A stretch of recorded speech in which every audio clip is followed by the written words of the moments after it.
불교를 바라보면 삶이 바로 보입니다. 안녕하세요. 우리 불바보TV의 시청자 여러분, 구독자 여러분, 구독 열심히 하고 계시죠? 혼자만 하지 마시고 주위에 많이 알려주십시오.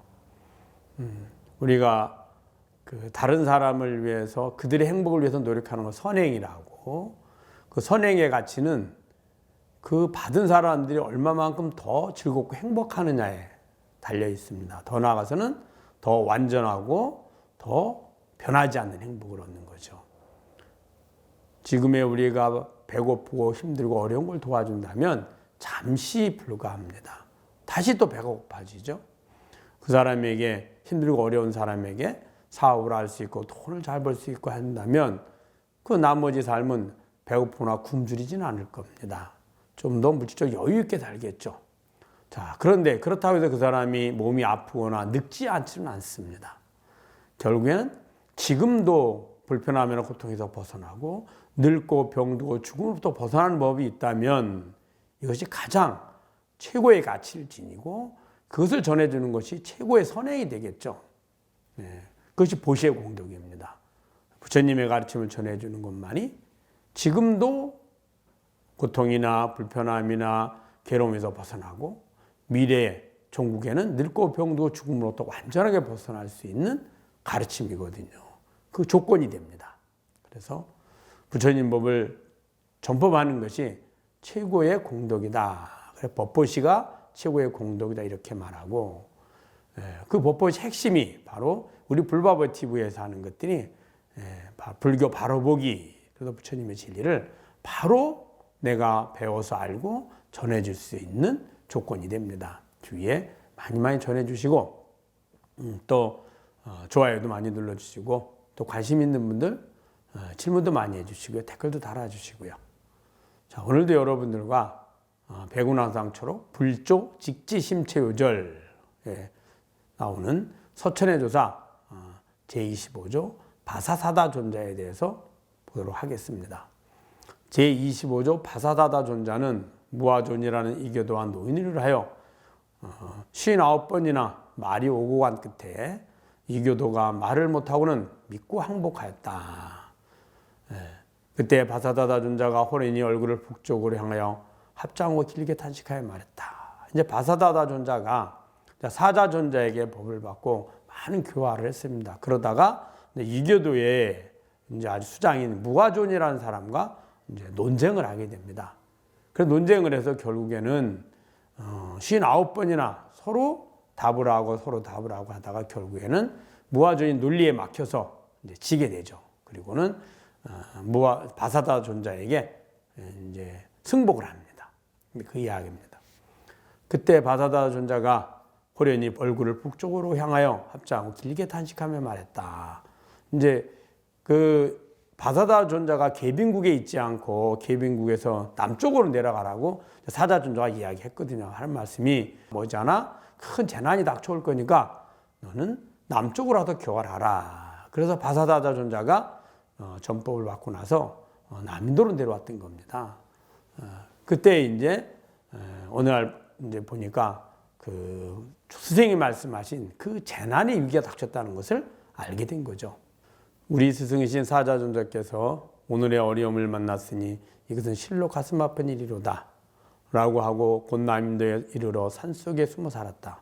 그날에 태자가 있으니 이름이 불여밀다였다. 그가 출가하기를 구하거늘 바사사다 존자가 태자에게 물었다. 그대가 출가하고자 하는 것은 마땅히 무슨 일을 위해서인가? 마땅히 부처님의 일을 위해서입니다. 자, 여기서 부처님의 일이란 뭘까요? 바로 불사랍니다. 불사. 우리는 흔히 불사하면 도량을 건립하고 불상을 조성하거나 경전을 간행하거나 이런 것들을 불상이라 하죠. 그런데 도량을 건립하는 이유가 뭘까요? 바로 부처님의 가르침을 배우고 실천하기 위해서입니다. 가르쳐주기 위해서죠. 그러면 불상을 모시는 것도 마찬가지입니다. 불상을 모시고 부처님께 귀위해서 부처님의 바른 법을 배우고 실천하기 위해서입니다. 그럼 부처님 법은 우리가 왜 배우고 실천할까요? 바로 생사의 윤회에서 벗어나서 해탈 열반을 얻기 위해서입니다. 그러면 모든 불사의 목적은 해탈 열반을 얻기 위해서죠. 나도 이 생사의 고통에서 벗어나서 해탈 열반을 얻고 나와 모든 중생들이 다 함께 해탈 열반을 얻는 것, 그것이 바로 불사인 겁니다. 그래서 여기서 이제 마땅히 부처님의 일을 위해서입니다. 즉 불사를 위해서입니다. 이 말은 나도 해탈 열반을 얻고 모든 중생들이 다 함께 이 생사의 고통에서 벗어나서 해탈과 열반을 얻기 위해서입니다. 라고 이야기한 거죠. 태자는 지혜가 천연으로 지극하니 반드시 성인이 자치를 보인 것이리라. 자, 이 말은 뭘까요? 태자는 지혜가 천연으로 지극하니, 천연이란 말 다른 말로 뭐라 하죠? 본연입니다. 본래 있다는 뜻이에요. 본래. 그 본래 있는 지혜가 뭘까요? 바로 진여자성을 말합니다. 즉 그 진여자성이 지니고 있다라는 거죠. 그래서 그 진여자성을 통해서 성인의 자치를 보인 것이니라. 그래서 부처님의 가르침에 대해서 기유하고 그리고 해탈과 열반을 얻어서 중생을 제도하겠다는 그러한 원력을 보여준 것이다 라고 한 겁니다. 하고 출가를 허락하니 6년간 시봉을 하였다. 뒷날 왕궁에서 구족계를 받기 위하여 갈말을 할 때에 대제가 진동하고 여러 가지 신령스럽고 기이한 일들이 많았다. 이제 어려서 출가하고 나서 이제 구족계를 받기 위해서 나이가 이제 20살이 돼야 구족계를 받거든요. 그래서 왕궁에서 이제 수계식을 하려고 수계 작법을 하는데 보니까 대지가 진동하고 아주 기이한 그런 일들이 많이 일어났다는 거죠. 바사사다 존자가 일러 말하였다. 그대는 마땅히 정법안장을 잘 보호하여 널리 중생을 이익하게 하여라. 정법안장, 바른 법이 있다는 거예요. 어디 있어요? 우리의 본성에 있죠. 그것을 잘 보호해서 그래서 널리 중생들에 가르쳐 주어라 겁니다. 나의 개송을 들어라. 성인이 지견을 말씀하시지만 경견을 만나서는 옳고 그른 것이 없다. 내가 지금 참 성품을 깨닫는 것은 도도 없고 또한 이치도 없네. 성인이 지견을 말씀하시지만 그 성인은 바로 바사사다 존자의 스승이신 사자 존자가 지견을 이야기했죠. 지견은 지금 이 순간에 있는 지견이다 라고 이야기를 했습니다. 지견은 마음이고 마음은 곧 지금 이 순간이다 라고 말했죠. 그렇게 지견을 말씀하셨지만 경계를 만나서는 그 지견이 맞지 않다는 거죠. 옳고 그른 게 없다. 왜 그럴까요? 우리는 옳다 그러면 마치 옳은 것이 어떤 기준이 있고 그러다 틀렸다 그러면 틀린 것이 기준이 있는 듯이 절대적인 기준이 있는 듯이 보입니다. 그러나 그렇지 않습니다. 옳다는 것은 그것을 믿고 따르는 사람이 바르게 행복을 얻을 수 있는 방법을 이야기하는 겁니다. 그 방법에 맞으면 즉 그것을 배우고 실천해서 했을 때 그것을 믿고 실천했을 때 보다 더 즐겁고 행복하고 그리고 편안함을 얻을 수 있으면 그 방법이 옳은 거고 그런데 그것을 믿고 실천했는데 오히려 즐거움과 행복이 아닌 괴로움과 불행을 가져다 준다면 그것은 틀린 겁니다. 자, 그러면은 누군가 돈을 벌려고 할 때 돈을 잘 버는 방법은 옳은 거고 돈을 잘 못 버는 방법은 틀린 겁니다. 그런데 돈을 잘 벌으면 우리가 즐겁고 행복할까요? 그럼 돈을 못 벌면 과연 불행하고 괴로울까요? 그렇지는 않습니다. 돈을 버는 방법이 만약에 즐겁고 행복한 방법이라면 그럼 나보다 돈을 더 잘 벌고 돈이 훨씬 많은 사람은 항상 즐겁고 행복해야죠. 그렇지 않죠. 그도 지금 당장은 돈을 많이 버는 것을 행복이라 착각해서 본인이 행복하다고 여기지만 조금 지나면 늙고 병들고 죽음의 고통이 다가오게 됩니다. 그럼 지금 내가 손해가 나고 돈을 못 버는 것이 과연 불행한 일일까요? 자, 내가 원했는데도 못 번다면 본인은 틀렸다고 할 수 있지만 내가 누군가에게 보시라거나 다른 사람을 도와줄 때는 실익은 없죠. 당장은. 이익이 되는 것은 아니잖아요. 경제적으로 내가 오히려 손해가 나죠. 그러나 그것이 공덕이 돼서 이 이후에 미래에 나에게 즐거움과 행복을 주는 원인을 만들어내고 종국에는 다음 생에도 더 즐겁고 행복이 가득한 세계에 환생하게 되고 언젠가는 늙고 병들고 죽은 것도 완전히 벗어날 수 있는 계기를 만들거든요.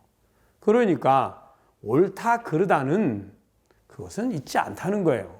왜 그러냐 하면 그 시간과 공간에 따라서 옳고 그른 것이 있다고 착각하는 거지 실제로는 없다. 왜 그럴까요?